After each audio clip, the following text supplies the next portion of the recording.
Good afternoon.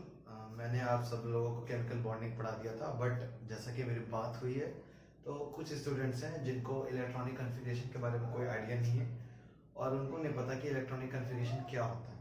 तो मैं इस टॉपिक पे सिर्फ आपको पढ़ाऊंगा इलेक्ट्रॉनिक कन्फिग्रेशन, और इलेक्ट्रॉनिक कन्फिग्रेशन आप पढ़ें और उससे समझिए, ताकि अगर हम केमिकल बॉन्डिंग में जाएं तो हम बेसिक्स जानते हो, ताकि कुछ समझ सकें। अगर ये नहीं आता तो फिर प्रॉब्लम तो होती है।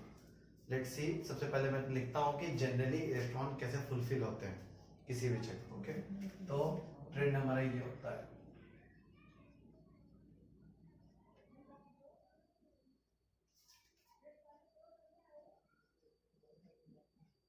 And so on. ओके, तो सबसे पहले इलेक्ट्रॉन ऐसे ही फिल होते हैं। स्टार्ट होता है 1s2, 2s2, 2p6, 3s2, 3p6, then 4s2, 3d10 and so on. इस तरह आगे बढ़ता है। तो आज हम लोग जो एटॉमिक नंबर पढ़ेंगे वो हम एटॉमिक नंबर 30 तक ही पढ़ेंगे, ताकि हम लोगों को उतने तक का आइडिया हो जाए। ओके, तो अब बात ये आती है कि इलेक्ट्रॉन ये ऐसे भर जाते हैं। ये एस क्या है, पी क्या है। तो आप लोगों ने कभी ऐसे देखा होगा कि लाइक ऐसे एटम है, ये अपना अगर न्यूक्लियस है तो ये फर्स्ट शेल हो गया, ये सेकंड शेल हो गया, ये थर्ड शेल हो गया, ये फोर्थ शेल हो गया। तो हम इसको क्या बोलते हैं कि हमारा, अगर ये न्यूक्लियस है पूरा, तो ये हमारा फर्स्ट शेल हो गया, ये सेकंड शेल हो गया, ये थर्ड शेल हो गया, ये फोर्थ शेल हो गया। तो होता क्या है, ये शेल है, इसके अंदर फर्स्ट सेल के अंदर सिर्फ एस ऑर्बिटल होता है, पी के अंदर एस और पी होता है, 3 के अंदर एस पी और डी होता है, और 4 के अंदर एस पी डी एफ। अब इलेक्ट्रॉन ये ऐसे क्यों भरा गया, जैसे 1 के बाद 2 आता तो 3d आने के पहले 4s कैसे आया। तो इन सबके लिए एक प्रिंसिपल होता है। जैसे आपने ये देखा हो कभी 1s 2s 2p 3s 3p 3d 4s 4p 4d 4f, ये ऐसे है। तो इसमें इलेक्ट्रॉन फिल करने का तरीका ऐसे होता है कि सबसे पहले आप ऐसे आते जाएंगे, देखिए। तो अगर इसको हम देखें, आप इसको क्लियरली देखिए, सबसे पहले इलेक्ट्रॉन ऑन 1s, ठीक है, then electron on 2s, then 2p, क्योंकि यहां से एरो आ रहा है बार बार, आपको इस पैटर्न में चलते रहना है। 2p के बाद क्या आता है 3s, 3s तक हम पहुंच गए। 3s के बाद कहां जाएंगे, फिर से इस एरो पे 3p। ओके, 3p के बाद 4s, 4s के बाद 3d। ये एक टेक्निक आपको बताने के लिए, अगर आप इसको बहुत अच्छे से देखेंगे तो इसमें सिर्फ एनर्जी लेवल है कि इन सब शेल, जैसे ये शेल है फर्स्ट सेल सेकंड सेल, इसके अंदर सब शेल होते हैं जिनको एस पी डी इस तरह होते हैं। तो सब शेल की एनर्जी ऑर्बिटल के हिसाब से ऐसे रखी जाती है। ओके, इसका ये टेक्निक है बस कि आप ऐसे समझ सकते हैं। तो इलेक्ट्रॉन फिल करने का यही तरीका है। जैसे आप होंगे 3D के बाद सोमा बोला था, देखिए 3D के बाद क्या आएगा 4p, आप यहाँ लिख सकते हैं 4p, और p सब शेल में कितने इलेक्ट्रॉन आएंगे 6। पी के बाद अब यहाँ पे हम आएंगे, यहाँ से तो पी के बाद किस में इलेक्ट्रॉन जाएगा 4d, 4d में आ गया।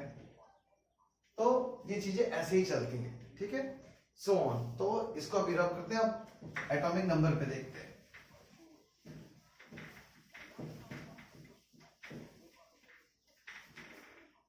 अगर हम एटॉमिक नंबर पाए तो 1 एटॉमिक नंबर होता है हाइड्रोजन का, 2 होता है helium, 3 lithium, 4 beryllium, 5 boron, 6 carbon, 7 nitrogen, 8 oxygen, 9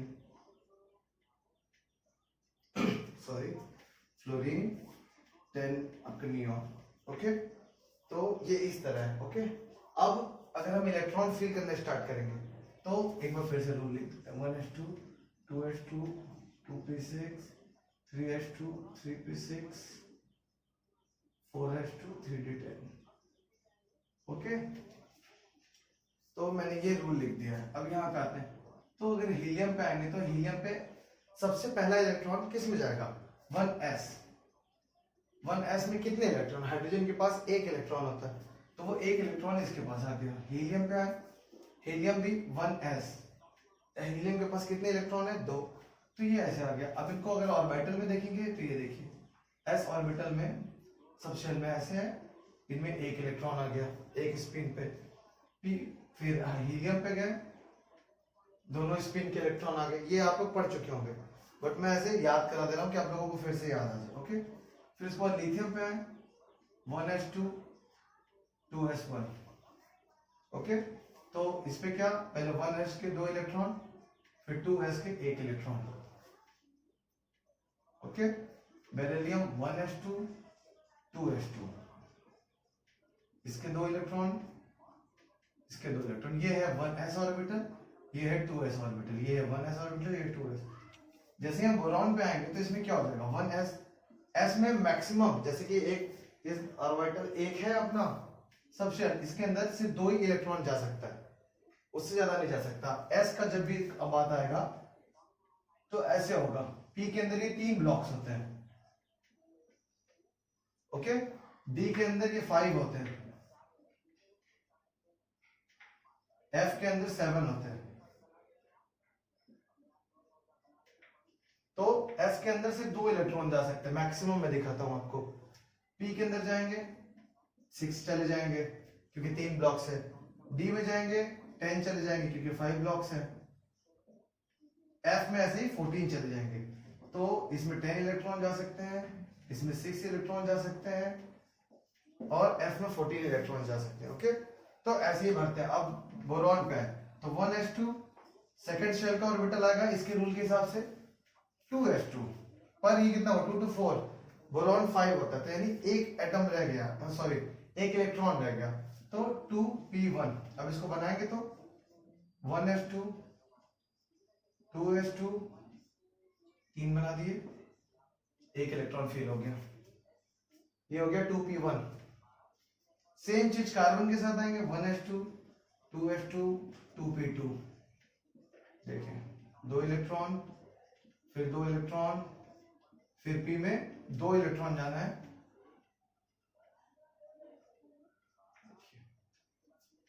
ये 2 इलेक्ट्रॉन हो गए। उसके बाद इसी तरह नाइट्रोजन में आप जाएंगे तो यहाँ पे 1 इलेक्ट्रॉन और आ जाएगा 3, पर जैसे हम नाइट्रोजन तो ऑक्सीजन में आएंगे तो इसके टोटल इलेक्ट्रॉन कितने हैं 8, तो 8 इलेक्ट्रॉन के लिए क्या होगा 1s2 2s2, ये 4 इलेक्ट्रॉन हुए, 2p6 करेंगे तो 10 हो जाएगा, 8 चाहिए 2p4। ओके, तो 2p4, अब ये टोटल हुए ना, यहाँ पर भी 4 इलेक्ट्रॉन, तो टोटल कितने हुए 8 इलेक्ट्रॉन। इसको फिल करते हैं, देखिए 1s2 2 electron, 2s2 2 electron, p में टोटल हमें कितने इलेक्ट्रॉन फिल करने 4 इलेक्ट्रॉन। तो हम कैसे करेंगे 1 2 3, पहले सेम स्पिन के, सेम स्पिन यानी जो इनका अप एरो है, ये हाफ अप एरो, ये इनका एक रोटेशन का स्पिन है। ये सारी चीजें आगे पढ़नी है, बट कुछ लोगों को ये पहले से भी बताऊंगी, ठीक है। तो ये सेम स्पिन के सारे इलेक्ट्रॉन जब फिल हो जाते हैं हाफ फील्ड, तो हम नेक्स्ट इलेक्ट्रॉन की तरफ बढ़ते हैं 4। अगर आप फ्लोरीन पे आएंगे तो इसमें 1 इलेक्ट्रॉन और आ जाएगा, अगर आप नियॉन पे आएंगे तो यहाँ पे 1 इलेक्ट्रॉन और आ जाएगा। तो ये आपका नियॉन तक है। ओके, अब इसके बाद मैं 10 के आगे बढ़ता हूं, और आप लोग समझ तो गए होंगे, स्क्रीनशॉट ले लीजिए, हटा हुआ मैं हमेशा ही हूं।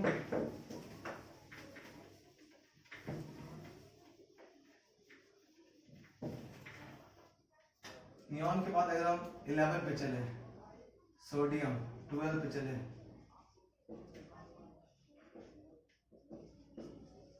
Silicon 15 phosphorus 16 sulphur 17 chlorine 18 argon 18 20 calcium. ठीक है, तो ये 20 तक टोटल आपके सामने लिखा हुआ है। अब इस पे इलेक्ट्रॉन भरनी है, तो जैसा कि ऊपर रखा हुआ है, सोडियम पे अगर हम जाएंगे तो होगा 1s2 2s2 2p6, ये कितना हुआ 10 इलेक्ट्रॉन हो गए, देखिए 2 2 4 और 6 10 इलेक्ट्रॉन। तो ये हमारे 10 इलेक्ट्रॉन के, सोडियम में एक और इलेक्ट्रॉन आना है, यानी अब नया वाला शेल आएगा, यानी ये 3s वाला एक सब शेल आ जाएगा 3s1। सेम अगर हम मैग्नीशियम पे जाते हैं तो ये सारी चीजें सेम होंगी 3s2। ठीक है, एल्युमिनियम पे जाते हैं सारी चीजें सेम 3s2, पर एल्युमिनियम 13 है, यहां तक 12 हुआ, एक इलेक्ट्रॉन हमें और चाहिए, वो इलेक्ट्रॉन किस में जाएगा p वाले शेल में जाएगा 3p1। सिलिकॉन पे है सब कुछ सेम 3s2 3p2, इस तरह अगर हम देखें तो लाइक हम सीधे 17 पे आते ताकि आप लोगों को फिर से लिख दे, थोड़ा अच्छा लगेगा आपको। 1s2 2s2 2p6, ये हो गया 10, 3s2 3p5। तो ये हमारा क्लोरीन है जो आपको दिख रहा है। अब इसको अगर बनाना चाहे तो ये शेल फुलफिल है, इसलिए इसका कोई मतलब नहीं, इसका कोई मतलब यहां बनाते हैं 3s2 ऐसे 3p5। ओके, तो ये क्लोरीन हो गया। आर्गन पे आएंगे तो एक इलेक्ट्रॉन यहां आ जाएगा। ओके, अब आते हैं पोटेशियम पे। पोटेशियम हमारे केस में थोड़ा इंपॉर्टेंट है, तो अगर हम पोटेशियम को देखें तो क्या होगा, 1s2 2s2 2p6 3s2 3p6, ये कितना हुआ यहां तक 10, ये 8 18 और ये है 19। तो 3p6 के बाद एक इलेक्ट्रॉन किस में जाता है, 3d नहीं आएगा, 4s आएगा, तो इसको हम बोल देंगे 4s1।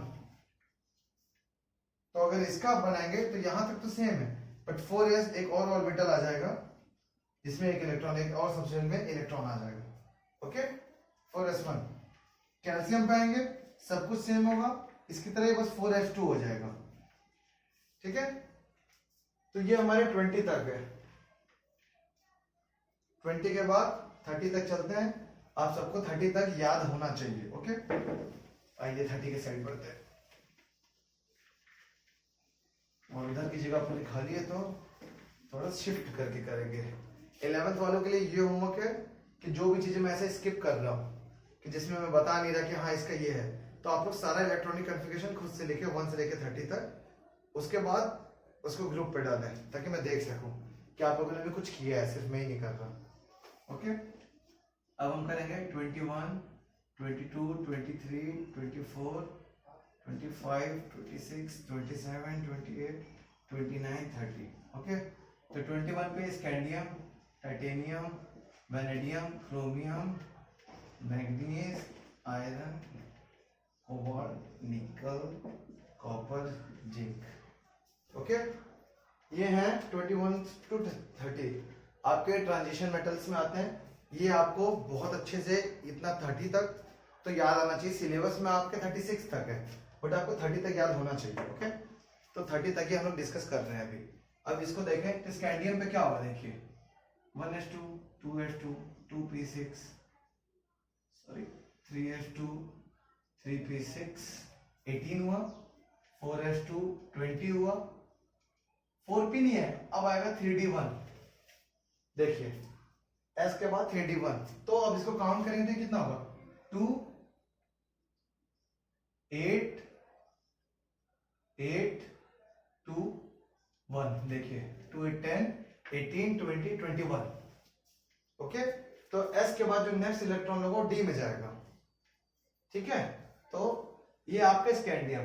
अब इसको लिखना, अगर हर बार लिखना हो, आप लोग होमवर्क भी करोगे, हर बार लिखना होगा आपको इतना पूरा, तो बहुत ज्यादा वो टाइम टेकिंग है।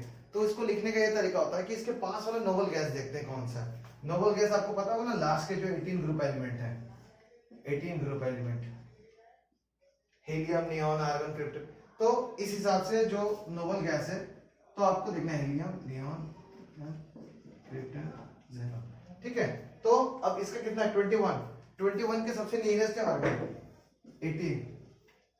तो इसको आप ऐसे लिख सकते हैं अपना टाइम बचाने के लिए कि 18 यहां तक है, तो आप ऐसे लिख सकते हैं आर्गन 4s2 3d1। सिंपल। इसका मतलब हो गया कि नोबल गैस जो 18 है वहां तक की कॉन्फ़िगरेशन सेम, उसके बाद 2 इलेक्ट्रॉन और 1 इलेक्ट्रॉन, ये आपका स्कैंडियम का शॉर्टकट में हो जाएगा। इस तरह आप किसी का भी लिख सकते हैं। जैसे आपसे किसी ने बोला कि सोडियम का इलेक्ट्रॉनिक कॉन्फ़िगरेशन लिखो जिसका एटॉमिक नंबर 11 है, तो आप इसका ये भी लिख सकते हैं कि नियॉन जिसका एटॉमिक नंबर 10 है 3s1। सिंपल। तो ये भी एक तरीका है लिखने का, और बेसिकली मैंने इसलिए बताया क्योंकि मेरा टाइम बच सके। आप लोग करेंगे पूरा।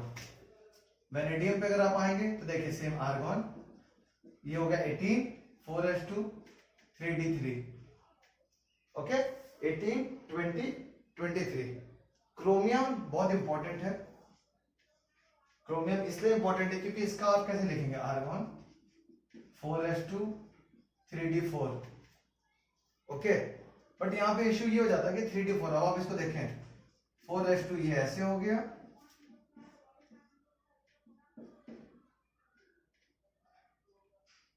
ओके ये ऐसे 1 2 3 4। अब ये जो चीज आपको दिख रही है इसमें ये होता है कि ये ना ही कंप्लीटली फिल्ड है 3D, ना ही कंप्लीटली फिल्ड है, ना ही कंप्लीटली हाफ फिल्ड है। तो ये हाफ फिल्ड भी नहीं है और फुल फिल्ड भी नहीं है। और 4 थियरीज होती हैं जो आप लोग आगे पढ़ेंगे, ऑफ-बाउ, पॉली, फिर इस तरह 4 थियरीज हैं, वो आगे आप लोग को केमिकल बॉन्डिंग में मैं पढ़ाऊंगा। अभी ये बता रहा हूँ कि हाफ फिल्ड और फुल फिल्ड दोनों बहुत स्टेबल होते हैं। तो ये ना हाफ फिल्ड है ना फुल फिल्ड है, बट ये एक तरीके से हाफ फिल्ड हो सकता है। अगर ये एक इलेक्ट्रॉन ये यहाँ खुदा दे तो ये क्या करता है, इस एक इलेक्ट्रॉन को यहाँ जंप करा देता है, तो ये ऐसे हो जाता है 4s1 यानी एक इलेक्ट्रॉन और 3d इलेक्ट्रॉन। देखिए 1 2 3 4 5, ये 3d5 हो गया जो कि पहले 4 था, 3d4 से 5 हो गया, 4s2 की जगह 4s1 हो गया। तो कहने को आप इसको ऑब्वियसली कह सकते हैं कि एक्सेप्शन है, यहाँ पे इलेक्ट्रॉन जंप कर गया, बट ये एक्सेप्शन है नहीं।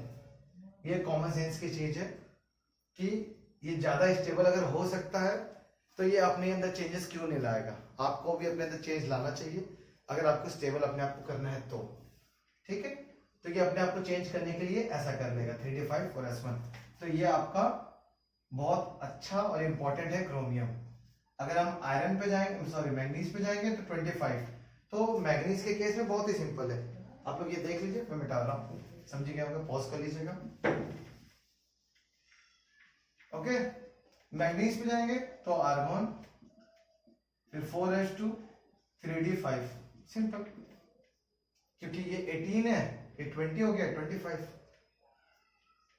आयरन पे जाएंगे आर्गन 4s2 3d6, कोबाल्ट पे जाएंगे फिर से आर्गन 4s2 3d7, करते आइए कॉपर पे आइए, कॉपर पे आते ही होगा आर्गन 4s2 3d9, ठीक है। अब तो समझ गए? नहीं, इसी जगह पे आप गलत हैं। जैसा कि मैंने क्रोमियम के साथ आपको बताया था कि फुल फिल्ड या half filled is more stable, तो यहां पे अगर आप देखें तो 4s2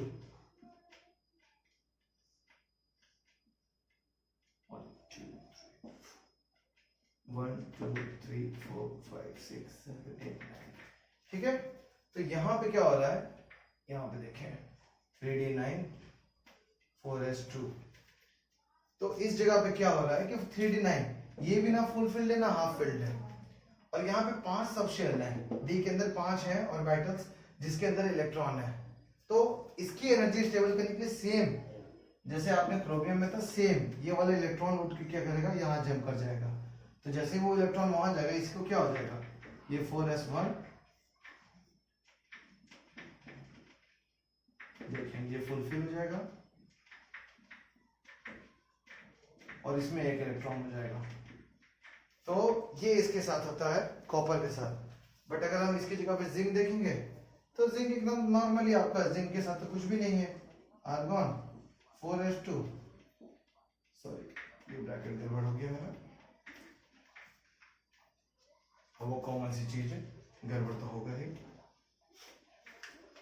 आर्गन 4s2 3d10, ये जिंक के साथ है। तो एक सेकेंड, एक इंपॉर्टेंट नोट मिली है, क्योंकि मैं जितना भी एक्सप्लेन कर लूं, केमिस्ट्री के साथ यही ड्रॉबैक है कि कुछ भी एक्सप्लेन कर लो सबके नजर में एक ही चीज होती है, वो कि एक्सेप्शन है। तो मैंने आपको ये समझा दिया, रीजन दे दिया, बता दिया ऐसा क्यों बिहेव करता, बट आपके लिए अच्छा ये देखो, एक्सेप्शन किसके साथ, क्रोमियम के साथ और कॉपर के साथ। आपके लिए रीजन इंपॉर्टेंट होगा तो रीजन याद रखिएगा, तो कभी आपको भूलने की नौबत ही नहीं आएगी कि आपके दिमाग से निकल गया ये एक्सेप्शन है, एक्सेप्शन है, हम देख नहीं पाए। अगर आप रीजन जानते हैं तो कुछ इश्यू नहीं है। तो ये क्रोमियम और कॉपर के ऊपर मैंने बता दिया आपको, ये क्रोमियम और कॉपर के साथ ये चीजें हैं। उसके अलावा सारा, तो जितने भी लोगों को इलेक्ट्रॉनिक कॉन्फ़िगरेशन के ऊपर इशू था ये मैंने आपको सारा बता दिया। यहाँ पे ये बता दिया कि sp-df होते हैं 4 हर शेल के अंदर सब शेल होते हैं। फर्स्ट वाले के अंदर सिर्फ एस होता है, सेकंड वाले के अंदर एसपी होता है, थर्ड वाले के अंदर एसपीडी होता है, फोर्थ वाले के अंदर एसपीडी होता है। इलेक्ट्रॉन कैसे फुलफिल होते हैं, ये ऑर्डर कैसे आता है ये भी बता दिया, 1 से 30 तक इलेक्ट्रॉनिक कॉन्फ़िगरेशन भी बता दिया। तो आई होप आप लोगों को ये सारा चीज बता दिया है। और जितने मेरे क्लास के लोग हैं, एटलीस्ट तुम लोग तो चैनल सब्सक्राइब करो। नए लोगों के लिए तो ये वीडियो मैं बना भी नहीं रहा, तुम लोगों के लिए ये सिर्फ तो ये करो, होमवर्क करो, पढ़ो, क्योंकि अगर तुम लोग करोगे तो ही मेरे में भी एनर्जी आएगी कि पढ़ाऊं। रिस्पॉन्स नहीं आता तो मन भी नहीं करता। ठीक है, मैं कर रहा हूँ और ग्रुप पे कोई कर नहीं रहा, तो प्लीज अभी जो वीडियो देखना प्लीज इसके ऊपर करके ग्रुप पे डालो, ये करो कि सारे